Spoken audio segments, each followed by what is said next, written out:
खुलुमबाय 13 नम्बर चिरांनि गासै इउपिपिएलनि दैदेनगिरि ब्लकनिफ्राय लानानै प्राइमारि बुथ कमिटि गासै दैदेनगिरिफोरखौ आंनि गोसो गोरबोनिफ्राय साबायखर जासिनाय थाबाय मानोना दाख्लै थांनाय जेनेखि इलेक्शन बे इलेक्शनाव बिथांमोना खस्थ' खालामनानै आंखौ हेफाजाब होनायनि थाखाय आरो पार्टीनि थाखाय मावसोमनायनि थाखाय गासैखौबो आं साबायखर बावबाय मैया जेनेखि रिजाल्ट जाबाय बेवहाय 13 नम्बराव बिपिएफनि केन्डिडेट स्कर सिं बिथाङा देरहानो हाबाय दा जोङो बिथांनिसिम कंग्रेचुलेसन जासिनाय थाबाय आरो बिथां हाग्रामा महिलारि बिथांनिसिमबो कंग्रेचुलेसन जासिनाय थाबाय आसा खालामदों रायजो राजानि जेनेखि खामानिफोर बेखौ मोजाङै मावलांगोन होननानै आं भरसा आसा थाबाय जेखि जाया मानो सरकारा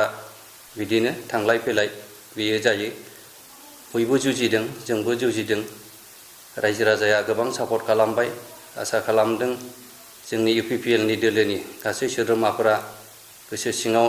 नाराज बा निराशा जायालासेनो जेरैबायदि दङ बेबायदिनि थाखाय थानो थाखाय आं खावलायदों मानोना बेयो मोनसे गेम जेरै फुटबलखौ गेलेबाय दा बेवहाय मोनसेयाथ' देरहाखागोन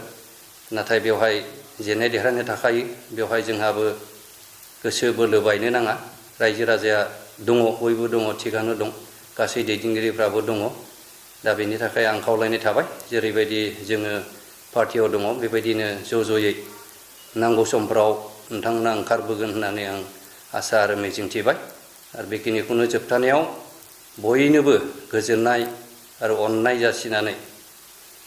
आं बेखिनियावनो दोनथ'बाय गोजोन्थों সকললৈ নমস্কাৰ 13 নম্বৰ চিৰাং বাসী বা ৰাইজৰ কাৰণে মই সকললৈ আন্তৰিক শুভেচ্ছা যাচিছোঁ যোৱা ইলেকশ্যনত আমাৰ ব্লক প্ৰাইমাৰী